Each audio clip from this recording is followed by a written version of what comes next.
Friends, आप कैसे हैं? बीएससी थर्ड ईयर के बच्चों का भगवती पीजी ऑनलाइन क्लासेज में स्वागत है।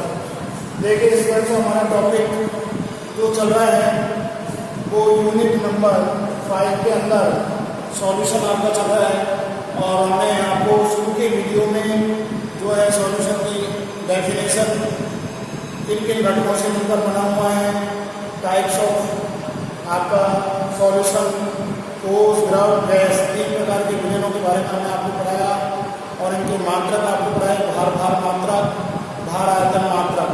भार मात्रक के अंदर आपका भार प्रतिशत, मोल में मोलर था और भार आयतन मात्रक के अंदर जो हमारा टॉपिक चल रहा था वो मोलर का चल रहा था। 1 लीटर विलयन में उपस्थित विलयन के ग्राम अणुओं की संख्या उस विलयन की मोलरता कहलाती है, जिसको हमने सूत्र के माध्यम से आपको बताया था। कैपिटल एम से प्रदर्शित करते हैं विलय की ग्राम में मात्रा बटे विलय का अनुभार इंटू विलयन का आयतन लीटर में। यदि एम एल में ले रहे हैं तो 1000 से गुणा कर देते हैं। फिर हमने आपको इनका एम बटे 10 आपका डेसीमोलर, एम बटे 100 सेंटी मोलर आपका, एम बटे 1000 आपका मिली मोल करता। ये हमने आपसे इससे जुड़े हुए हमने आंतरिक सवाल भी आपको कराए थे। इसके बाद में नॉर्मल का टॉपिक हमने पढ़ाया था, बहुत इंपॉर्टेंट था। 1 लीटर विलयन में उपस्थित विलय के ग्राम तुल्यांक के भारों की संख्या उस विलयन की नॉर्मलता कहलाती है। क्या कहलाती है आपकी? जो कि भार आयतन मात्रक के अंदर ये टॉपिक हमारा चला था पूर्व के वीडियो में। भार आयतन मात्रक और भार आयतन मात्रक के अंदर हम जो है मोलरता के बाद में हमारा नॉर्मलता हमारा टॉपिक चल रहा था और नॉर्मलता को हम कैपिटल एन से व्यक्त करते हैं। और इसके अंदर देखिए हमने आपको नॉर्मलता के अंदर आपको बताया था एन से प्रदर्शित करते हैं। नॉर्मलता बराबर विलय की ग्रामों में मात्रा बटे विलय का ग्राम तुल्यांकी भार इंटू विलयन का आयतन लीटर में। और यदि हम एमएल में लेते हैं तो 1000 से गुणा कर देते हैं। तो इस प्रकार से ये हमने पूर्व के वीडियो में आपको बताया था। और इसके अंदर आपको कोई हमें आपका देखिए एन बटे आपका 100 आपका डेसी नॉर्मल विलयन आपका ये आपको बता चुके।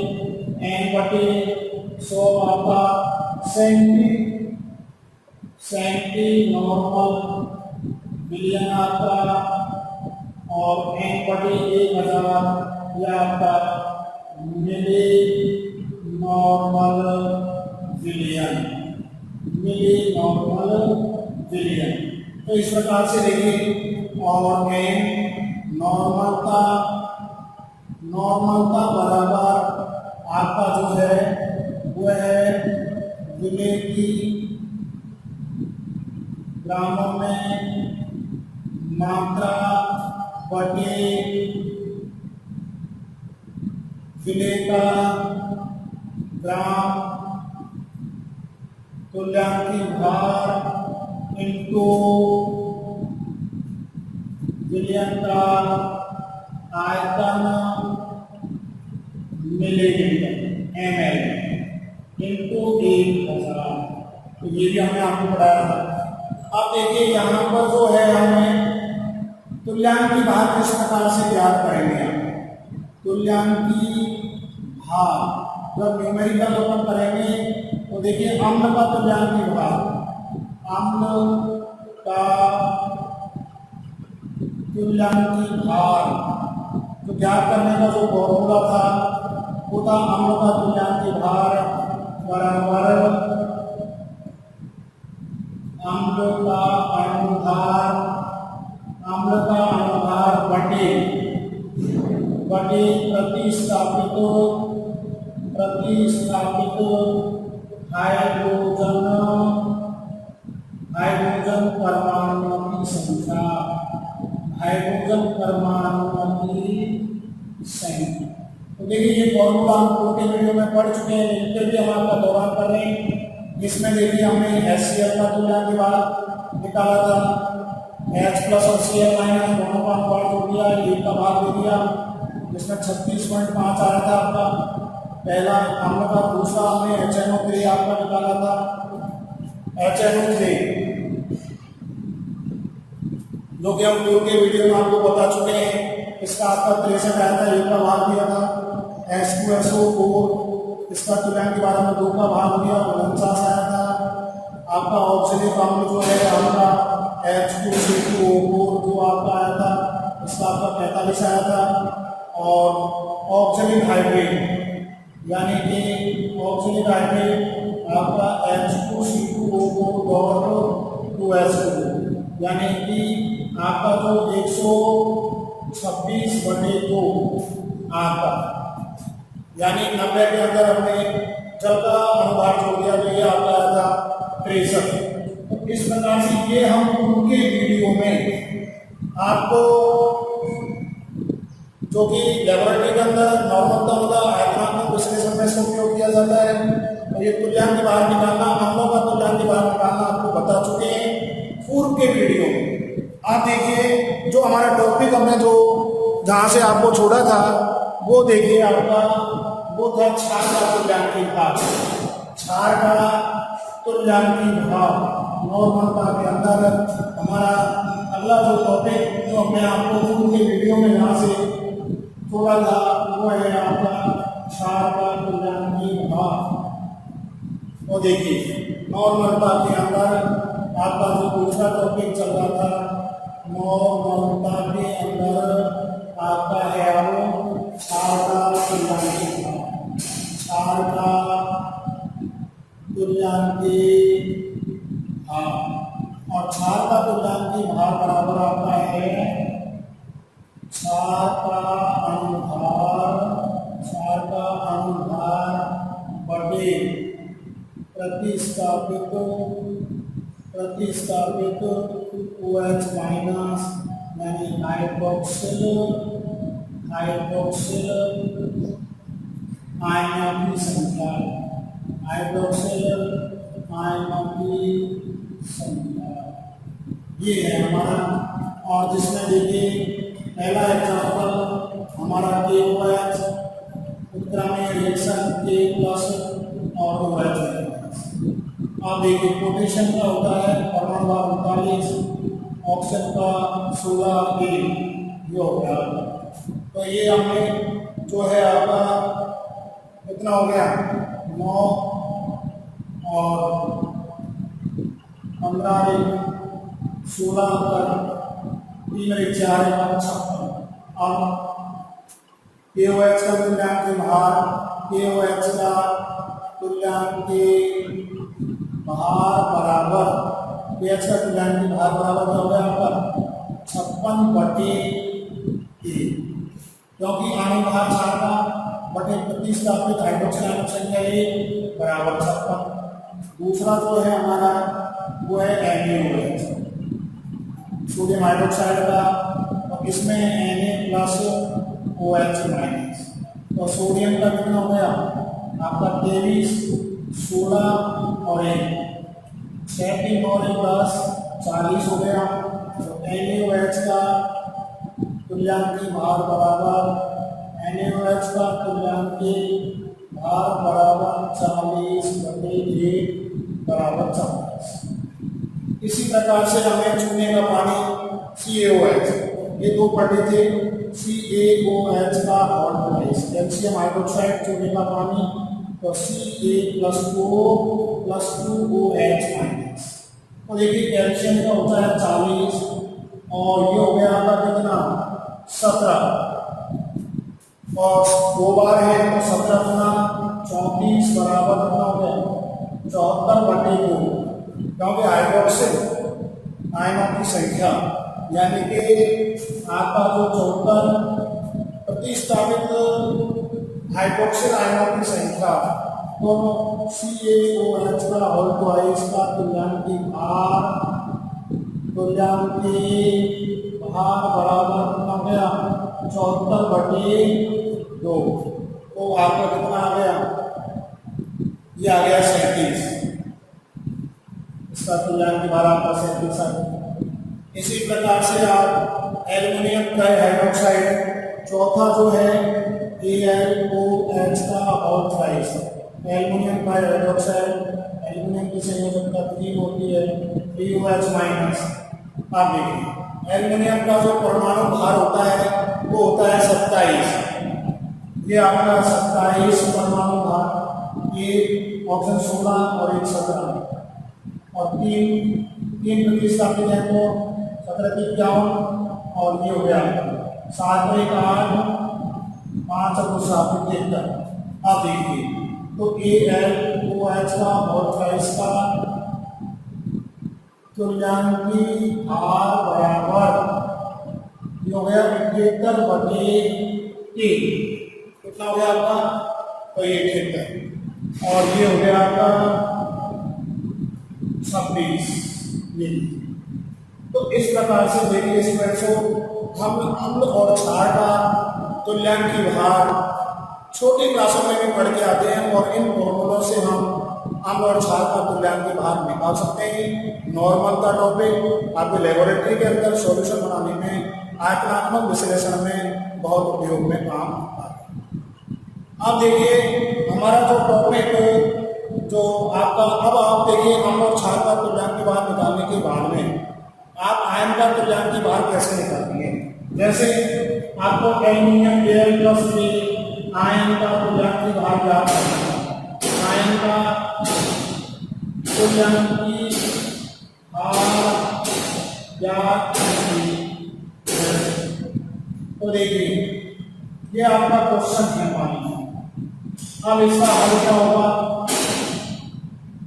हल सूत्र देखिए कि अनुभार आयन का अनुभार बटे संयोजकता, कितनी उसकी संयोजकता है, और देखिए आयन का अनुभार 27 है, इसकी संयोजकता 3 है, 9 इसका तुल्यांकी भार आ गया। तो इस प्रकार से देखिए स्टूडेंट्स, हम जो है इस प्रकार से हम आयनों का तुल्यांकी भार ज्ञात कर सकते हैं। जैसे और सवाल देख लीजिए, जैसे Ca+2 कैल्शियम, तो कैल्शियम आयन का अनुपात 40, संयोजकता 2, तो इसका हो गया 30। इस प्रकार से जैसे आपका Na+ है, ये 23 है, इसका भाग 1, संयोजकता 1 है, तो इसका 23 है। इस प्रकार से हम आयनों का भी तुल्यांकी भार ज्ञात कर सकते हैं। तो देखिए स्टूडेंट्स, मोलर लॉ और नॉर्मल लॉ दोनों बहुत इंपॉर्टेंट टॉपिक है, उसमें मैं आपके आगे सवाल करें, उसी प्रकार से आपको तुल्यांकी भार निकालना मैं आपको बता दिया हूँ, और इसका भी आप एक सवाल आप कर सकते हैं। आपसे अम्ल का तुल्यांकी भार ज्ञात करना, क्षार का तुल्यांकी भार ज्ञात करना, फॉर्मूला में बता दी। अम्ल का तुल्यांकी भार यानी कि अनुभार बटे प्रतिस्थापित हाइड्रोजन आयनों की संख्या, क्षार का तुल्यांकी भार ज्ञात करने के लिए अनुभार बटे प्रतिस्थापित हाइड्रोक्सिल आयनों की संख्या। आयन का तुल्यांकी भार ज्ञात करने के लिए जो है आयन का अनुभार बटे उसकी संयोजकता, तो इस प्रकार से हम तुल्यांकी भार ज्ञात कर सकते हैं। अब देखिए हमारा जो अगला टॉपिक है वो है फॉर्मूला। इस प्रकार से हमारा जो मात्रक है, भार मात्रक और भार आयतन मात्रक टॉपिक आपका फिनिश हो जाएगा। तो बहुत ही इम्पोर्टेंट है, वेरी वेरी इम्पोर्टेंट। देखिए नॉर्मलता के बाद में तीसरा जो टॉपिक अपन पढ़ेंगे वो पढ़ेंगे आपकी फॉर्मलता। तीसरा टॉपिक हमारा है फॉर्मलता। तो देखिए एक लीटर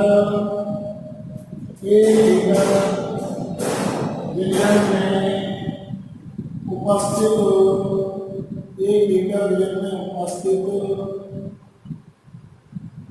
विलय के नाम, सूत्र, भारों की संख्या, ग्राम सूत्र भारों की संख्या, ग्राम सूत्र भारों की संख्या, संख्या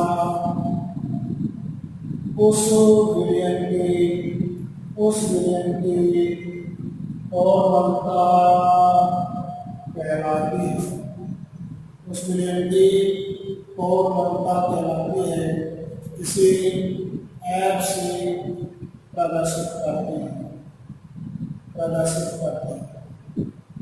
आप देखिए, इसका उपयोग ऐसे पदार्थों के, इसका उपयोग ऐसे पदार्थों, इसका उपयोग ऐसे पदार्थों के या ऐसे पदार्थों के या विलयन के लिए किया जाता है, विलयन के लिए किया जाता है, जिसमें किया जाता है, जिसमें विलय पदार्थ, जिसमें विलय पदार्थ संगुणन अथवा जिसमें विलय पदार्थ संगुणन तथा वियोजन की क्रिया दर्शाता है। संगुणन तथा वियोजन की क्रिया दर्शाता है। जैसे आपका डिसएसोसिएशन, जैसे एसिटिक अम्ल है, इसके अंदर हाइड्रोजन बॉन्डिंग होती है, जल के अंदर हाइड्रोजन बॉन्डिंग होती है, और इनमें क्या होता है, संगुणन होता है, यानी अणु पास पास आ जाते हैं। इनमें विलय पदार्थ संगुणन तथा वियोजन की क्रिया दर्शाते हैं। फॉर्मूला हो गया आपका फॉर्मूला यानी F बराबर विलय की ग्रामों में मात्रा बटे विलय का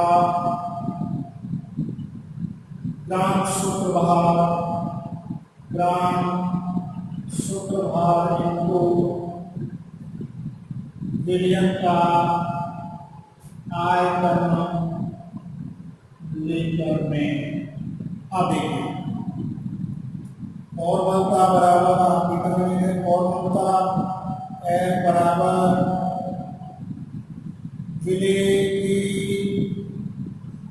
ग्रामों में मात्रा बटे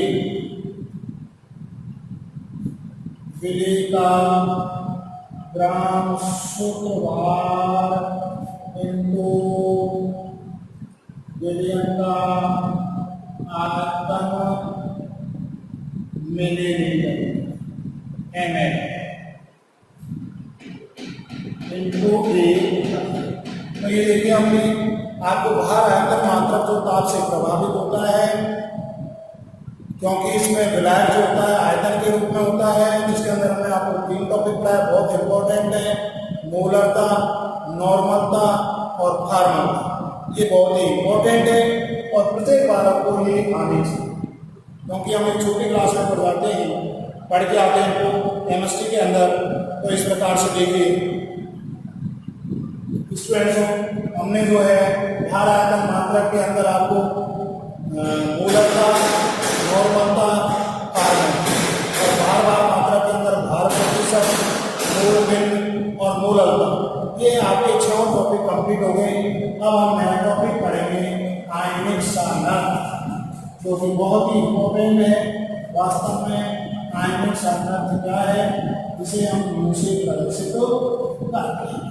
आयनिक सांद्रता को हम जो है म्यू से प्रदर्शित करते हैं। बहुत ही इंपॉर्टेंट टॉपिक है आयनिक सांद्रता। और आयनिक सांद्रता की डेफिनेशन देख लीजिए आप, किसी विलयन में उपस्थित किसी विलयन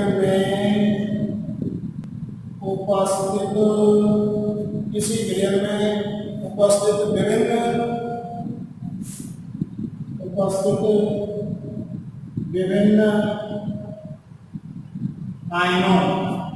उपस्थित विभिन्न आयनों की विद्युत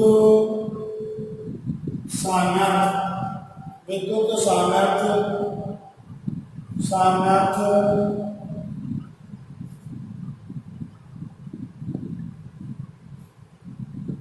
किसी विलयन में उपस्थित विभिन्न आयनों की विद्युत सामर्थ्य की माप को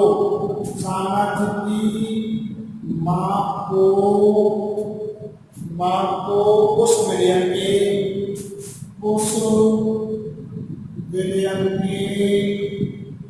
आयनिक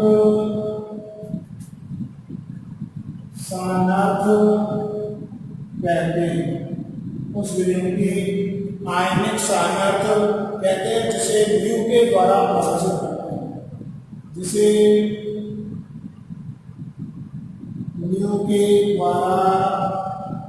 प्रदर्शित करते हैं, फॉर्मूला देख लीजिए, म्यू बराबर 1/2 m1 z1 का स्क्वायर m2 z2 का स्क्वायर और ये यहाँ जो है यहाँ म्यू बराबर आयनिक सामर्थ्य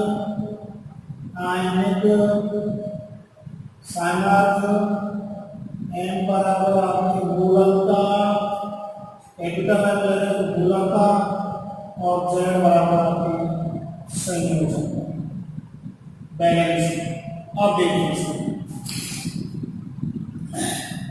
किसी विलयन में उपस्थित विभिन्न आयनों की विद्युत सामर्थ्य, विभिन्न आयन कोई भी आपको यौगिक दिया जाएगा उसको आयनीकरण हम कराएंगे कि विद्युत सामर्थ्य की माप को उस विलयन की आयनिक सामर्थ्य कहते हैं, जिसे हम म्यू के द्वारा, ये आपका म्यू है 1/2 कोष्टक m1 z1 का स्क्वायर m2 z2 का स्क्वायर प्लस म्यू आयनिक सामर्थ्य है, m1 यहाँ आपकी मोलकता है, z यहाँ आपकी संयोजकता है।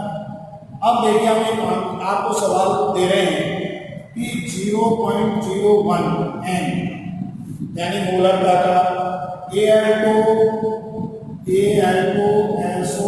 का ऑक्साइड विलयन के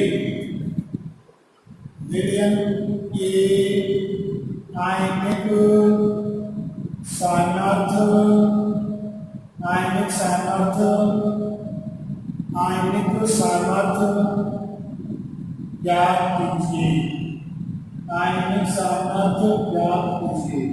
अब देखिए आपका ये मूलकता का विलयन है, तो देखिए आपका हल कर रहे हैं, दिया हुआ है आपका m1,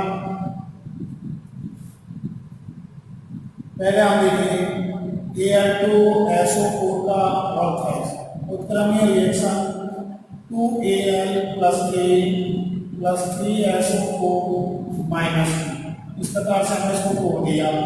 अब देखिए आपका m1 जो दिया हुआ है वो है 0.0 m, यहाँ पर दिया हुआ Z1 बराबर जो आपकी संयोजकता दी हुई है वो कितनी दी हुई है 3, m2 भी आपका कितना दिया हुआ है 0.01 m, लेकिन Z2 आपकी कितनी है सल्फर की संयोजकता 2।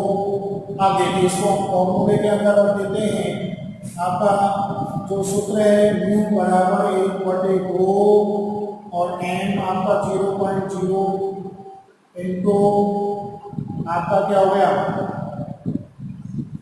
जो है Z1 आपका संयोजकता 2 से आप संयोजकता से 2 अणु हैं इसमें आपके, तो ये 2 आपका हो गया, ये यहाँ पर ये आप 2 से इसको 3 से गुणा कर देंगे, आप कितने अणु हैं आपके, और ये आपका हो गया 0.02 और ये हो गया 0.03। तो देखिए ये M1 आपका आ गया 0.02 आपका इनको कितना हो गया 3 का वर्ग प्लस 0.03 इंटू जेड हो गया आपका 2 का वर्ग।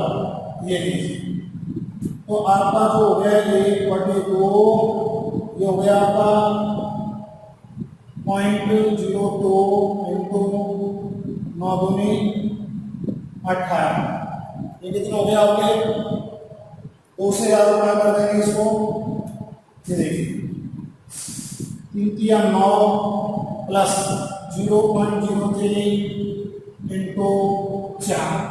अब देखिए 1/2 9 दूनी आपका ये 18 हो गया पॉइंट, या आपका 12 हो गया। तो आपका देखिए न्यू बराबर जो है आपका 1/2 18 और 12 पॉइंट, तो ये हो गया आपका 23। 2 का भाग दे देंगे 0.15 आपका आयनिक सामर्थ्य आ गया।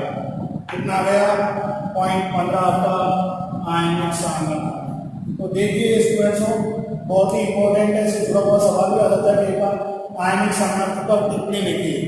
तो आयनिक सामर्थ्य क्या है? किसी विलयन में उपस्थित विभिन्न आयनों की विद्युत सामर्थ्य की माप को, विभिन्न आयनों की विद्युत सामर्थ्य की माप को उस विलयन की आयनिक सामर्थ्य कहते हैं, जिसे हम म्यू के द्वारा प्रदर्शित करते हैं। ये म्यू बराबर 1/2 formula M1 Z1 2 capital M दिया हुआ रहता है, आपका मोलरता का हो जाता है N2 Z2 का वर्ग प्लस N3 Z3 भी हो सकता है आपका वर्ग।